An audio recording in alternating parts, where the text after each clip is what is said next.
है कि अविरोधी जैसे ही यहाँ पर लग गया तो हम आपको बताए थे कि जिस समीकरण युग्म का एक हल होता है, मतलब कि अद्वितीय हल होता है, उसके युग्म को हम क्या कहते हैं, तो उसके युग्म को हम कहते हैं अविरोधी कहते हैं। क्या कहते हैं? अविरोधी। तो यहाँ पर सही लिखा हुआ है, तो ये आपका क्या हो जाएगा? ये आपका हो जाएगा सही हो जाएगा, ये आपका हो गया सही। ठीक है। और इसमें इस तरह का कंडीशन यहाँ पर क्या होगा, तो यहाँ पर कंडीशन आपका हो जाएगा A1/A2 is not equal to B1/B2। ठीक है ना। C1 और C2 से यहाँ पर मतलब हमको नहीं होता है, क्योंकि हमको इतना ही पता चल जाता है कि A1/A2 is not equal to, अगर B1/B2 है तो इसका एक ही हल होगा। ठीक है। यहाँ पर आपका चेंज हो गया, क्यों? क्योंकि यहाँ पर जो कोएफिशिएंट है अलग लिया गया। अगर कोएफिशिएंट मान लीजिए कि ax + by + c is equal to 0 और dx + ey + f बराबर 0 लिया रहता, तो यहाँ पर आपका होता A/D is not equal to B/E। ठीक है ना। तो यह हो गया। ऐसा बहुत सारे एग्जाम्पल भी आप ले सकते हैं। जैसे मान लीजिए एक एग्जाम्पल अगर हम लेते हैं x + 2y + 5 is equal to क्या लिए? 0 लिए। ठीक है ना। और एक हमारे पास मान लीजिए इक्वेशन है 5x प्लस में है 3y + 2 इज इक्वल टू यहाँ पर है 0। ठीक है ना। तो यह जो आपका समीकरण युग्म होगा, ऐसे बहुत सारे आप मानिए लाखों करोड़ों में बहुत सारे एग्जाम्पल हो सकता है। ठीक है ना। तो यह एक एग्जाम्पल है जो आपका क्या होगा? अविरोधी समीकरण युग्म होगा इसका। ठीक है ना। क्योंकि इसका A1/A2 अगर आप निकालिएगा और B1/B2 तो दोनों का रेशियो आपका इक्वल नहीं होगा। ठीक है। तो आपको इसमें ध्यान क्या रखना होता है कि यहाँ पर जो अंक लिया जाना है, मैंने यहाँ पर जो आपको कोएफिशिएंट लेना है ना, वो इस तरह से लेना है कि वो इक्वल नहीं हो। अगर इक्वल हो जाएगा तो आपका क्या होता है? बहुत सारा हल हो सकता है। ठीक है। तो ऐसे एग्जाम्पल आपको यहाँ पर पूछा नहीं गया, आपको सिर्फ ये पूछा गया है कि यहाँ पर सही है या गलत। तो आपको यहाँ पर जैसे ही अविरोधी यहाँ पर हो गया था, आपका अविरोधी का एक ही हल होता है, तो आपका ये सही हो जाएगा। ठीक है। अगर यहाँ पर विरोधी होता या आश्रित होता तो क्या होता? गलत होता। ठीक है। अगला आपका है 4 के अतिरिक्त। अतिरिक्त माने होता है अलावा। क्या होता है? 4 के अलावा या लिखा रहे 4 के अतिरिक्त बात एक है ना। तो 4 के अतिरिक्त p के सभी मानों के लिए, p के सभी मानों के लिए, इसका मतलब ये हुआ कि 4 को छोड़ करके p का जितना जो मान होगा, ठीक ना। 4 के अलावा का मतलब क्या हुआ कि 4 को छोड़ करके p का जितना मान होगा, ठीक ना, चाहे वो -1 हो, -2 हो, 5 हो, 6 हो, 7 हो, 1/2 हो, 1/3 हो, कुछ भी हो, ठीक ना। तो 4 को छोड़ करके p का जो जितना मान होगा, ठीक ना, सबके लिए योगपद जो आपको समीकरण दिया हुआ है 4x + py बराबर -8 और 2x + 2y बराबर -2 का अद्वितीय हल होगा। ठीक ना। तो क्या यह सही है? ठीक है। तो हम p का मान रख के देख लेते हैं। तो p का मान अगर यहाँ पर हम रखेंगे तो यहाँ पर क्या हो जाएगा? 4x है प्लस में क्या है? py है। क्या है? py। तो p कई जगह यहाँ पर हम क्या रख देंगे? 4। तो यहाँ पर हो जाएगा 4y बराबर क्या हो जाएगा? -8 और वहाँ पर आपका है 2x प्लस में 2y बराबर में क्या दिया हुआ है? -2। तो यहाँ पर क्या लिखा? अद्वितीय हल होगा। तो अद्वितीय हल मतलब क्या होता है कि a/d बराबर नहीं होना चाहिए b/e के। तो यहाँ पर अगर हम a/d और b/e का वैल्यू अगर निकालेंगे तो यहाँ पर यहाँ पर हम लिखते हैं पहले a/d बराबर नहीं होना चाहिए b/e के। तो यहाँ पर a का वैल्यू अगर हम देखते हैं तो a आपका यहाँ पर क्या है? 4 है। d आपका यहाँ पर क्या है? 2 है। यहाँ पर आपका a क्या है? 4 है और यहाँ पर आपका a क्या है? 2। तो यहाँ से हम देखें क्या कि ये दोनों रेशियो आपका क्या हो गया? बराबर हो गया। ये दोनों रेशियो बराबर हो गया, मैंने इसका क्या होगा? तो इसका अद्वितीय हल नहीं होगा, इसका क्या होगा? अनगिनत हल होगा। कब अनगिनत हल? तब होगा जब आपका मान यहाँ पर 4 रहेगा। 4 को छोड़ करके दूसरा को ही मान लेंगे। अगर मान लीजिए कि यहाँ पर हम लेते क्या, यहाँ पर हम लेते 2, ठीक है ना, तो उस समय आपका ये दोनों बराबर आपका नहीं होता, माने कि a/d बराबर नहीं होता b/e के। तो उस समय इसका क्या होता? उस समय इसका एक ही हल होता, ठीक है ना। तो यह लिखा हुआ सही है कि 4 के अलावा कोई भी अगर हम मान लेंगे, ठीक है ना, तो उसके लिए आपका क्या होगा कि समीकरण युग्म का क्या होगा? अद्वितीय हल होगा। तो ये भी आपका सही है। ठीक है, नोट कर लीजिए इसको।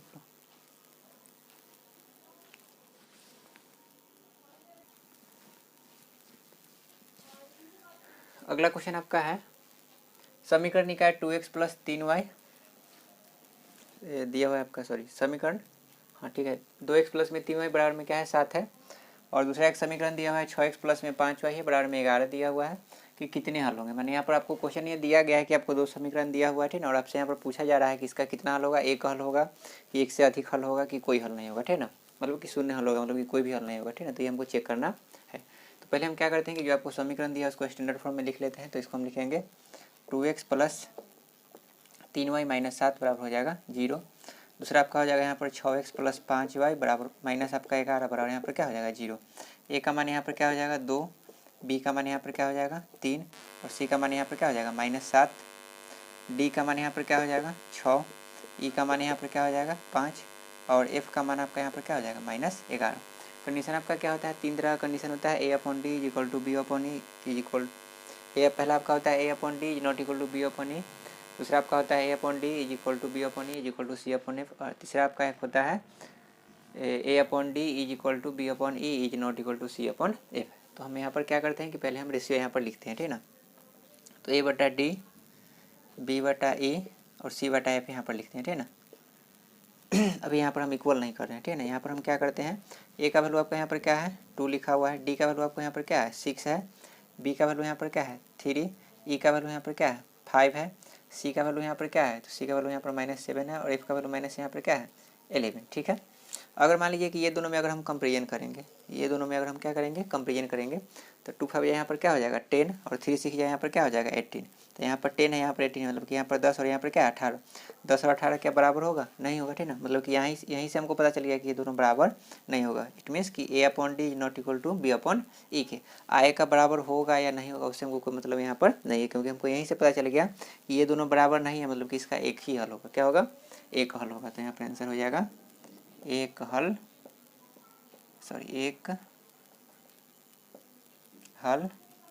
होगा। इसी को लिख सकते हैं कि अद्वितीय हल होगा,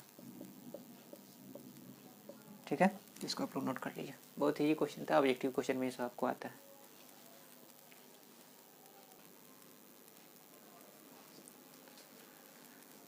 अगला क्वेश्चन आपका है, बताया कि निम्नलिखित युगपद समीकरण अविरोधी या विरोधी या आश्रित है, ठीक है। मतलब कि यहाँ पर जो समीकरण युग्म आपको दिया हुआ है 3 आपका यहाँ पर क्वेश्चन इसमें दिया हुआ है ना। तो आपको बताना है कि इसमें से कौन अविरोधी है, कौन विरोधी है और कौन क्या है आश्रित है, ठीक है। तो आपको उसके लिए पता होना चाहिए कि अविरोधी कब होता है, विरोधी कब होता है और आश्रित कब होता है, ठीक है। तो हम बताए हुए क्लास में, ऐसे यहाँ पर हम फिर से रिमाइंडर कर रहे हैं कि जैसे अविरोधी होता है, तो अविरोधी के लिए कंडीशन क्या होता है, तो अविरोधी युग्म हम कब कहते हैं, जब A upon D is not equal to होता है बी अपॉन ई। इसको हम क्या कहते हैं, अविरोधी। क्या कहते हैं, अविरोधी। विरोधी कब होगा, तो विरोधी आपका होता है जब आपका A upon D is equal to होगा बी अपॉन ई के और इज इक्वल टू नहीं होगा सी अपॉन एफ के, ठीक है। मतलब कि अगर ये दोनों बराबर नहीं है, ए अपॉन डी बराबर नहीं है बी बटा ई के, तो आपका अविरोधी समीकरण युग्म कहलाता है और उसमें आपका एक हल होता है, ठीक है ना। विरोधी कब होता है, जब आपका ए बटा डी बराबर तो होगा बी बटा ई के, लेकिन बराबर नहीं होगा सी बटा एफ के, ठीक है ना। तो उस समय आपका क्या होता है, तो ये आपका होता है विरोधी, और इस समय इसका एक भी हल नहीं होता है। और एक तीसरा जो कंडीशन होता है वो आपका होता है आश्रित का, जो आपका होता है आश्रित का क्या होता है, तो ये आपका होता है A upon D is equal to B upon E is equal to C upon F. मतलब कि तीनों का रेशियो अगर बराबर होगा तो इसमें क्या होता है, अनगिनत हल होता है, और जब अनगिनत हल होता है तो इसको हम क्या कहते हैं, आश्रित कहते हैं, ठीक है। तो चलिए हम सब में क्या करेंगे, A B C D E F जो वैल्यू होता है उसको हम क्या करेंगे, निकालेंगे, ठीक है ना। उससे पहले हम क्या करेंगे कि पहले हम उसको स्टैंडर्ड फॉर्म में लिख लेंगे कि स्टैंडर्ड फॉर्म में है या नहीं है, ठीक है ना।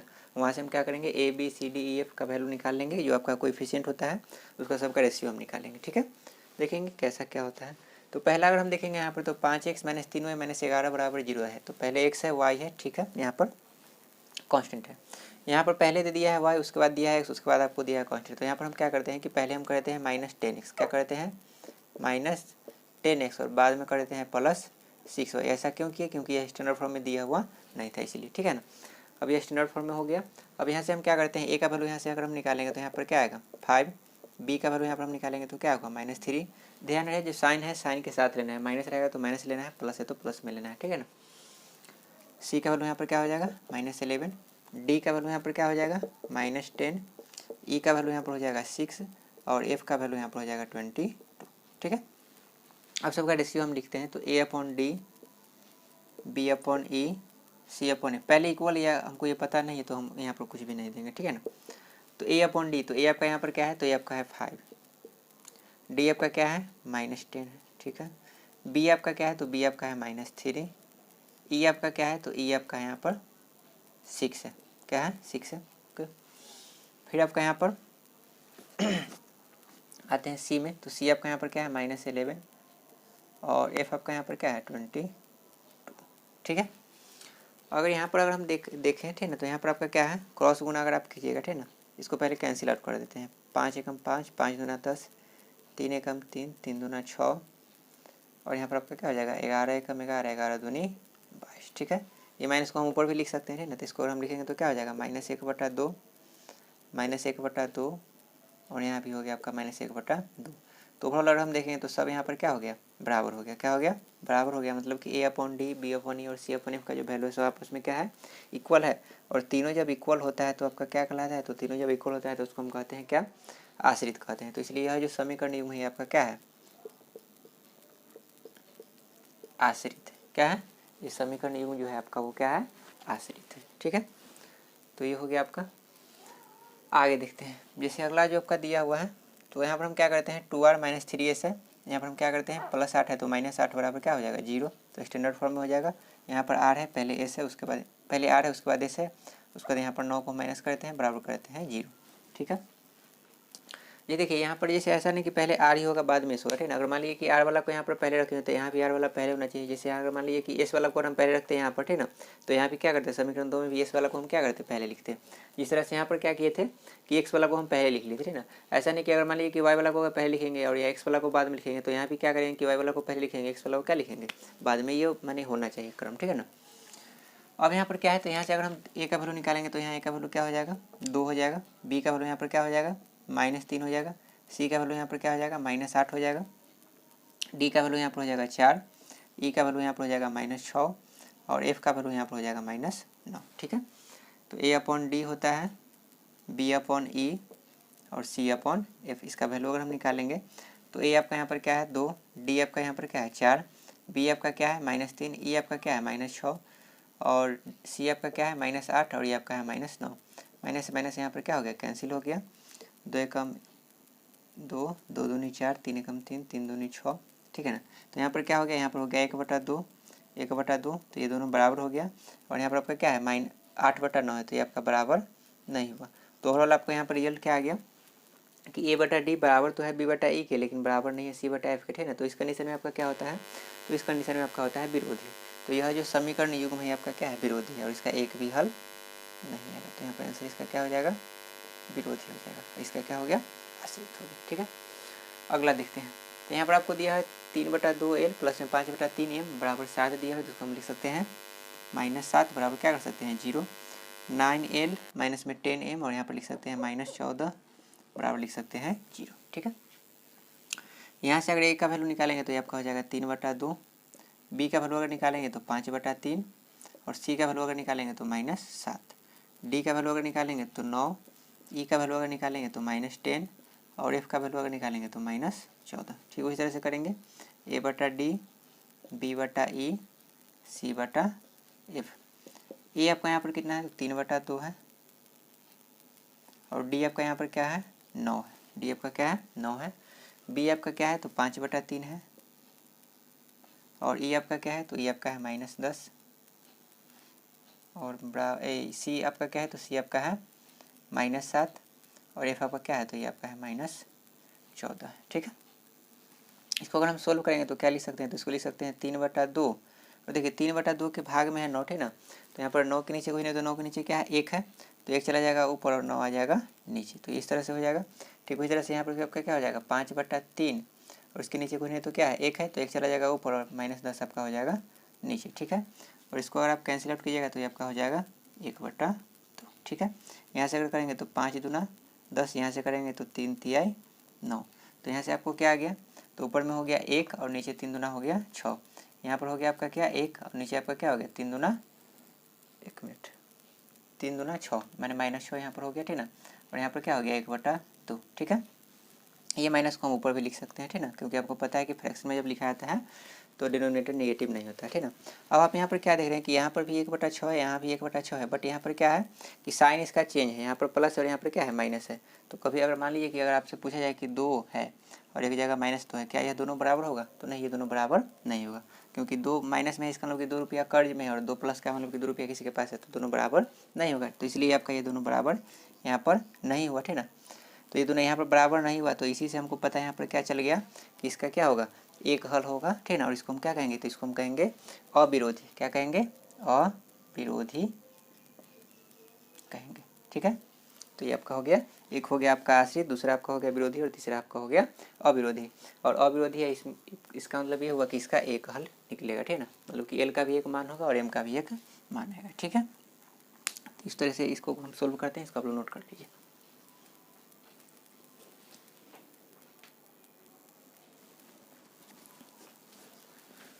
अगला क्वेश्चन आपको दिया हुआ है x प्लस 2y बराबर 8 है और 4y माइनस 3x बराबर 11 है को हल करने में किसी विद्यार्थी का हल x बराबर 6 और y बराबर 1 आता है। मतलब कि x का वैल्यू 6 आता है, y का वैल्यू क्या आता है 1 आता है। मैंने आया क्या उसका उत्तर सही था, मतलब कि आपको बताना है कि क्या उसका उत्तर सही था या क्या उसका उत्तर गलत था, ठीक है, ये आपको बताना है, ठीक है ना। और यहाँ पर लिखा है कि सकारण लिखिए। अगर उसका मान लीजिए कि उत्तर सही है तो सही क्यों है, और अगर गलत है तो गलत क्यों है, ये आपको लिखना है, ठीक है। तो सबसे पहले तो हम क्या कर देंगे, पहले हम चेक कर लेते हैं कि इसका उत्तर सही था या गलत था, ठीक है। तो पहला जो आपको इक्वेशन दिया वो आपका है x प्लस 2y बराबर में 8 है, और दूसरा जो आपको इक्वेशन दिया हुआ आपका है 4y माइनस में 3x बराबर में क्या दिया हुआ है 11, और x का वैल्यू आपको यहाँ पर लेना है 6 और y का वैल्यू आपको लेना है 1, क्योंकि बालक को इतना ही आंसर आया है, ठीक है। ये बालिका भी हो सकता है ना, विद्यार्थी यहाँ पर लिखा हुआ है, ठीक है। तो सबसे पहले चेक करने का नियम क्या है कि आप x और y का वैल्यू वहाँ पर पुट कीजिए, ठीक है ना। मतलब कि जो भी आपका वेरिएबल क्वांटिटी है उसका वैल्यू वहाँ पर पुट कीजिएगा। LHS और RHS आपका इक्वल अगर हो गया, मतलब कि आपका जो इक्वेशन है वो सेटिस्फाइड हो गया तो आपका सही है, ठीक है ना। दोनों इक्वेशन, ऐसा नहीं कि एक इक्वेशन आपका हो गया और एक इक्वेशन आपका सेटिस्फाइड नहीं हुआ, ऐसा नहीं, दोनों होना चाहिए, ठीक ना। तब जाके आपका आंसर क्या हो जाएगा, सही हो जाएगा, ठीक है ना। मतलब कि उसका विद्यार्थी का आंसर क्या हो जाएगा, सही हो जाएगा, ठीक है। तो पहले में ट्राई करते हैं। तो यहाँ पर आपका है x कितना है तो 6 है, तो यहाँ पर 6 लिख दीजिए, ठीक है। प्लस है तो प्लस, अगर माइनस होता है तो माइनस लिखते हैं, 2 है तो 2 हो गया, और y इसके क्या है गुना में है तो गुना दे दिए। y का वैल्यू यहाँ पर क्या है 1 बराबर यहाँ पर क्या है 8, 6 प्लस 2 में 1 से गुना करेंगे तो 2 बराबर क्या हो गया 8। तो इस तरह से आपको मिल गया 8 बराबर 8, मतलब यहाँ पर LHS और RHS बराबर हो गया। तो यहाँ तो ठीक है, आगे है या नहीं, ऐसा नहीं कि सिर्फ एक ही से आपको पता चल जाएगा, ऐसा नहीं, दोनों में चेक करना है, ठीक है ना। अब आगे में बढ़ते हैं। तो ये आपका है 4y माइनस 3x बराबर में 11 है, तो यहाँ भी हम रख देते हैं मान। तो 4 y का मान क्या है तो 1 है, क्या है 1, तो यहाँ पर 1 रखेंगे, माइनस 3 x का वैल्यू क्या है तो 6 है, बराबर में क्या है 11। तो यहाँ पर आपका हो गया 4 एकम 4, 3 में 6 से करेंगे गुना तो आपका हो जाएगा 18, बराबर में आपका हो गया 11। तो माइनस 18 प्लस में 4 तो आपका हो जाएगा माइनस में 14, बराबर हो गया 11, मैंने बराबर आपका यहाँ पर नहीं आया। रिजल्ट आपका जो यहाँ पर LHS और RHS दोनों बराबर नहीं हुआ। तो कहने का मतलब क्या हुआ कि जो आंसर है वो समीकरण 1 को तो संतुष्ट कर रहा है लेकिन समीकरण 2 को संतुष्ट नहीं कर रहा है, मतलब कि दोनों में से एक को कर रहा है एक को नहीं कर रहा है, ठीक ना। तो जब दोनों को नहीं कर पा रहा है यार, इसका मतलब कि यह उसका उत्तर क्या है गलत है। तो यहाँ पर हम क्या लिखेंगे, तो यहाँ पर आपका लिखा हुआ है बहुत ही अच्छा से, क्या उसका उत्तर सही था, तो यहाँ पर हम लिखेंगे नहीं, क्या लिखेंगे नहीं, उसका उत्तर गलत था, ठीक है। या सिर्फ नहीं भी लिख सकते हैं, इतना आपको लिखने का जरूर नहीं है ना। उसका उत्तर गलत था ये लिखना जरूरी नहीं है, नहीं बोल दिए मैंने कि उसका उत्तर सही नहीं है, मैंने गलत ही हुआ, ठीक है ना। तो चलिए इसको हम हटा ही देते हैं। तो क्या हो गया नहीं, ठीक है। अब यहाँ पर लिखा हुआ है आपका हो गया आंसर, ठीक है ना। ऐसा नहीं समझिए कि आंसर आपका नहीं, ठीक है, मैंने ये आपका जो आपका क्वेश्चन का जो कंक्लूजन है ये आया कि इसका उत्तर क्या था गलत था। अब यहाँ पर सकारण लिखे, मैंने उसका कारण क्या है तो लिखेंगे क्योंकि, क्या लिखेंगे क्योंकि दिए गए चर का मान, दिए गए चर का मान मतलब हुआ कि x और y का मान, दिए गए चर का मान दोनों समीकरण को संतुष्ट नहीं करता है, ठीक है। तो ये आपका हो गया कारण, कि इसका ये कारण था कि दोनों को संतुष्ट नहीं करता है, ठीक है। तो इसको आप लोग कर लीजिए नोट।